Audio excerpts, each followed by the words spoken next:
You know, for me, I'm so upset right now. Honestly, I'm really, really, really, really, really upset. Just thinking about yesterday, just hearing the news that someone has been killed by the security aide of the Speaker of the House of Representatives, Femi Gbajamiala. I don't even know if I got that name right. I really don't even care as of this moment. And just like that, just killed, just like that, killed. And the question I want to ask us all is, what is the worth of a Nigerian life? What is the value of the Nigerian life? How is it okay that people are just being killed? People we voted into office to serve us, people that are supposed to serve us are the ones killing us, and those who are supposed to protect lives and properties are killing the lives and are killing the citizens they are supposed to protect, while protecting those who are supposed to serve the citizens. If Femi Gbajamiala is doing the right thing, if he is part of a government that is doing the right thing, should he be fearing for his life? Should he be working amongst us like every other person? How is it okay that somebody would just be shot just like that and that's it? I don't know. I have not even been able to process the killings, what has happened, and just what it means. It's just unbelievably crazy that this is where we are in this country, where life have no value. And you know what makes it so annoying is the fact that a lot of citizens think there's nothing about it because it hasn't happened to them. It hasn't. As I'm talking to you right now, my throat hurts, and that's one of the reasons why I've not been doing Let's Talk Nigeria People, because after the gas inhalation, the tear gas that were thrown at us, I inhaled quite a number of the tear gas, and it sort of like affected my cord. I had chemical tonsillitis, which moved on to bacterial tonsillitis, and I'm still having this. But I just feel it's so annoying. We can't. It's really annoying, and for me it's even more of citizens who are ready to support and support this government just because nothing has happened to them, or they have never had anyone whom something has happened to. Exactly almost 7 years ago, 276 girls were abducted from their school, and there was no empathy for a majority of Nigerians, and people felt, oh, why are you still on the streets? Why are you still demanding? On the 1000th day of Chibok girls abduction, my daughter said something. She said, as long as Chibok girls are in captivity, we all are in captivity. Just see what happened when an American was abducted in Niger, brought to Nigeria, because Nigeria now is a safe haven for terrorists, and American government sent in their elite force to come and rescue their own citizens. That is the way it's supposed to be. Imagine if any of us is abducted right now, the government wouldn't even care. We're hearing reports that 12 ASP, that's Assistant Superintendent of Police, were abducted by bandits, and the president hasn't said anything. There's no word from the presidency. But one politician defected from APC to PDP, and of course there is a conversation. Lives don't matter. When will Nigerian life matter? When would we care enough to ensure that our lives count for something? I mean, our lives must count. When the NSAS protesters were on the streets protesting that people should not have to go through the pain and grief from their loved ones being taken away, what happened? A lot of people were more concerned about the fact, oh, why are they blocking roads? Why are they doing this? The NSAS protesters are now a nuisance. They are blocking the road. Well, one family now is grieving. They won't have to go to market.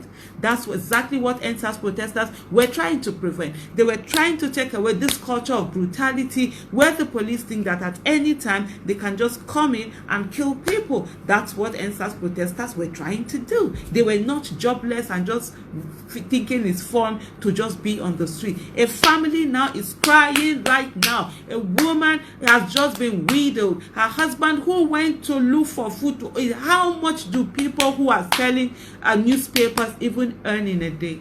How much is the whole of that newspaper they carry? How much is it? How much do they buy? How much is their profit? And yet every day they come out in the midst of all the bad things happening in Nigeria, in the midst of the hardship in Nigeria, in the midst of the bad governance, lack of accountability, lack of transparency. These people even hid spaghetti and noodles and rice that are meant to be given to the poor during the COVID-19. In spite of the fact that people were dying, they didn't do anything about it. They didn't do anything about it. They hid the feed and they watch people being killed, and then people come in.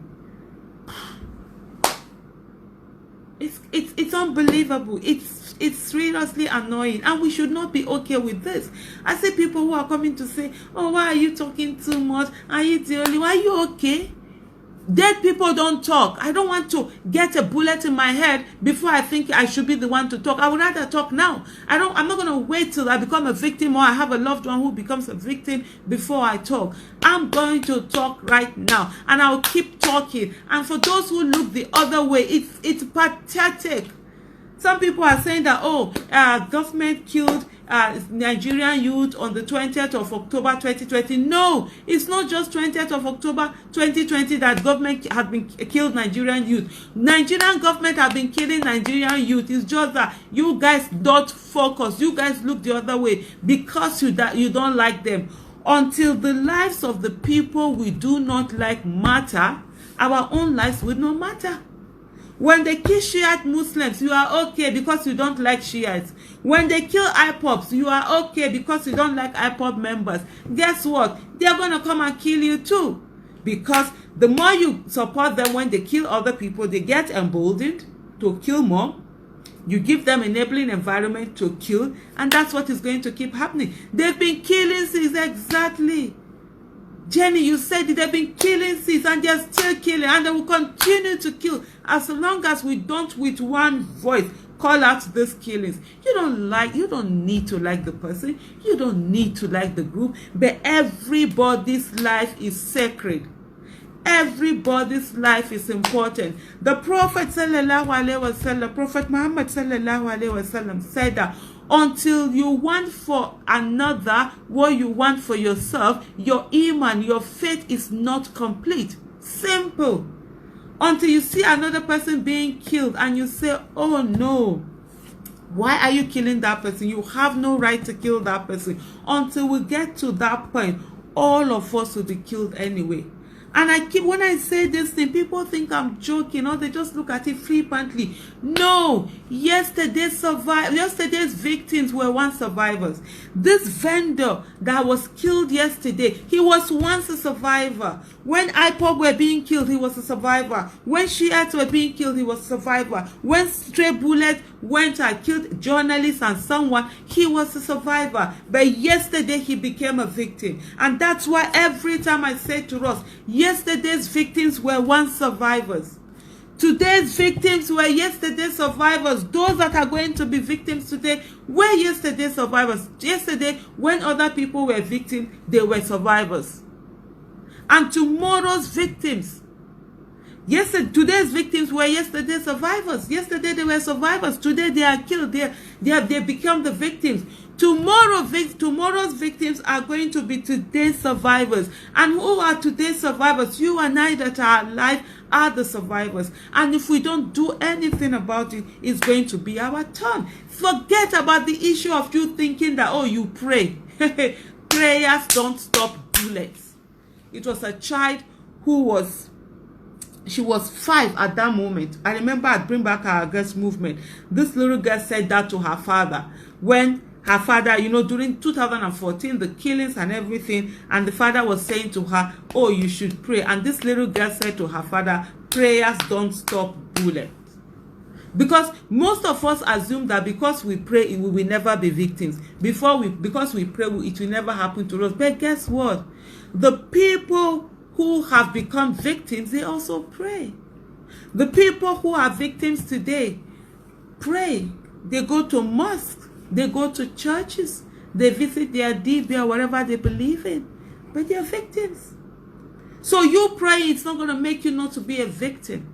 We ensuring calling out bad governance, holding our leaders accountable, ensuring they are transparent, ensuring prosecutors of those who commit this crime, ensuring that there is justice is what is going to stop these things. If police know that when they shoot and kill somebody, there is a penalty for that, they're going to face the wrath of the law, they're going to be prosecuted, guess what will happen? The next time they are bringing out a bullet to shoot, they will think twice and put it down. Where are all these people going to? Just because it's a speaker, siren. All of them, this convoy, they keep killing people. They keep killing innocent citizens. People we put in office to serve us are killing us. And yet we aren't doing anything about it. I won't be able to do this long because as I'm talking right now, my throat actually hurts. I'm supposed to go to the hospital to go and they're going to do, is it a laparoscopy for me to check my vocal cords and all of that. But I'm just hurting, and tweeting or writing, it's not even going to, exactly. They say faith without works is dead. That's what God said in the Bible. Faith without work is that you sit down and you're just praying that you will not be killed. When God has said that killing has a punishment, even here, you see people are not seeking for justice.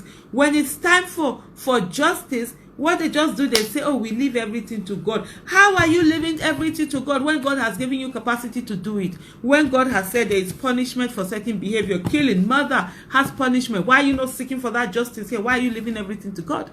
Why? Why? Why? Why are we sitting down like sitting ducks and waiting for that bullet and just hoping that we are praying it won't happen? I remember in January, my brother traveled on the Abuja-Kaduna Expressway. And when he came to visit me in Abuja, our parents were around, he came to visit. And when I knew that, I was so angry. And I said to him, why are you doing that? Thank you so much, Nomzi. Thank you. I really need to do that. And I said to my brother, why did you go on that road? There are kidnappers and everything. And my parents said, oh, you know, we are always praying for you people. Nothing will happen by the grace of God. And I said to them, the people that it happened to, they have parents who pray for them also. And it happened to them. You can't take unnecessary and travel that. Then when you're kidnapped, you now come and start asking somebody else will be the one to be paying the ransom. Meanwhile, you will not sit down and pray for the ransom to come and meet you for you to give kidnappers. So we need to be proactive. We need to ensure that all of this killing stop. 2015, Shiite Muslims were killed in Zaria. Over 1,000 of them were killed by military just because what? Just because, yes, they poked a general in the face. How is that even okay? How is that okay in any way? It's not okay. Until we make our life matter, our lives won't matter. And let me tell everyone, let me repeat it again before I round up, because my throat is really hurting as the minutes are increasing. First of all, yesterday's victims were once survivors. The question I always ask is, who is next? Let me also tell us that being a victim in Nigeria is no longer a matter of if someone becomes a victim. It is a matter of when will someone become a victim. Sadly, that's it. The victim card is going round and it is waiting for who to follow. We don't know who is next. Any one of us can be next. And that is what should concern us. It is better to speak now before you become a victim. Protest so that before you become a victim, don't wait to be a victim to protest. When we protest, we are not protesting because we don't have work. We are not protesting because we are hungry. We are protesting because we are angry. We are protesting so that we will not become victims. In this Nigeria now, it's turn by turn, Nigeria Limited. Whose turn is it? Don't think that you are exempted from what is happening. It is all happening. And anything that happens to another, it's as if it happens to us. That's the way we will do it. Maybe he's, like I said before, I put out a message. I can't do Let's Talk Nigeria because of my throat. My throat has been hurting me. Even this few minutes that I've been talking, I can actually feel it constricting. I'm supposed to be... I'm still going to the hospital to go and do a laparoscopy. They're going to do they call it laparoscopy on my throat, on my this thing, to check it. The first when I had some years ago, was it 2018 when I had that first. I've been having issues with my throat. The when we were tear gas, it affected me, and then this tear gas on the 10th of October also, I inhaled quite a lot, and it has really affected my throat. So that's the reason why we've not had it. I've not been able to talk. Even this one, honestly, I can actually feel that yes, I've been on medication. I've not even finished my medication. I was in the hospital last week Thursday. Yesterday I had to go for follow-up checkup, and they did that, and so they said I have to come in today for a laparoscopy. So that's why we haven't done Let's Talk Niger, people. This one is just that it really hurts for me. I just couldn't just stay away. I just felt tweeting about it is not just enough. For me, I'm really angry. It's so annoying. And Amin Yarebi Abu Mansura, thank you so much for your prayers. It really, oh, thank you so much. I will. You know, sometimes when I'm on Twitter, a lot of people don't. I have quite a number of health challenges that I've had to deal with.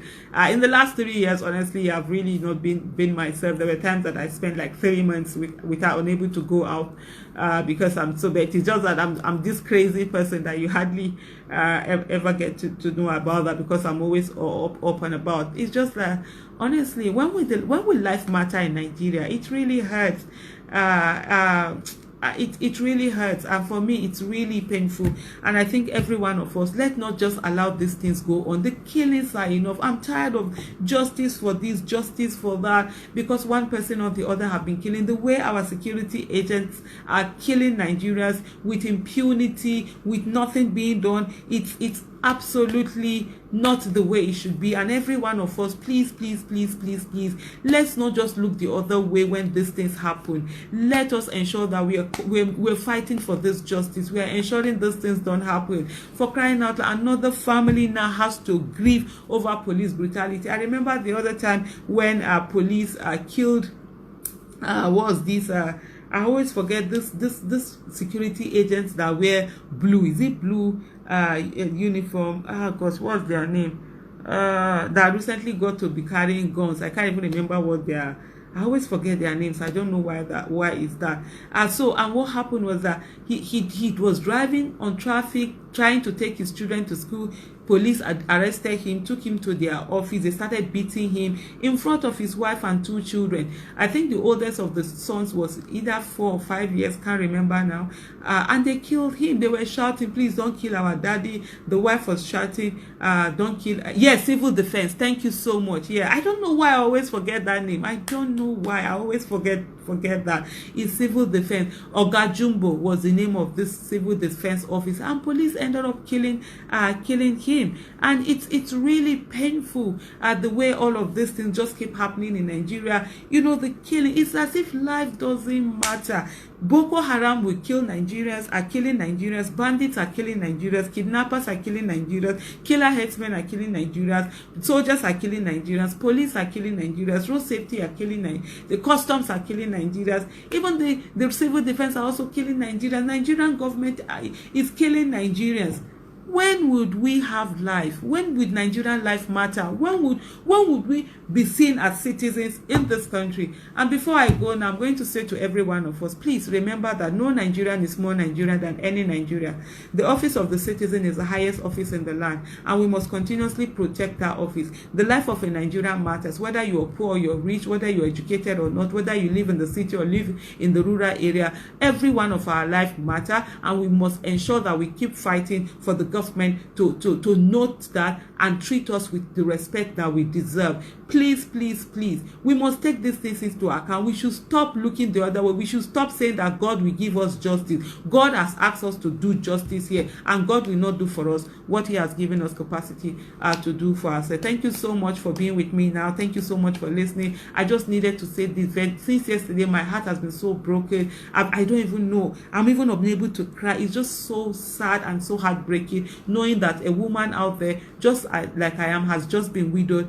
out of senseless killing. Her children have just been orphaned, and his parents have just they've just lost their child. It's so sad. His family have lost a loved one, and that's not the way we should live in Nigeria. We should not live the life of fear. When people say to me, "Oh, Aisha, are you not afraid of being killed? Why are you always speaking? Please stop talking so that they don't kill you." I say to them, is this life? Are we living in Nigeria? We are not living in Nigeria. We are merely surviving, and we deserve to live in this country. Thank you so much for being with me today. Thank you, and God bless every one of you. God bless the Federal Republic of Nigeria. Nigeria must work in our lifetime. By the grace of God, we will ensure that it does. Those who they oppressed our parents, they are oppressing us. We must not allow them, their children, to oppress our own children. Thank you so much, and God bless you.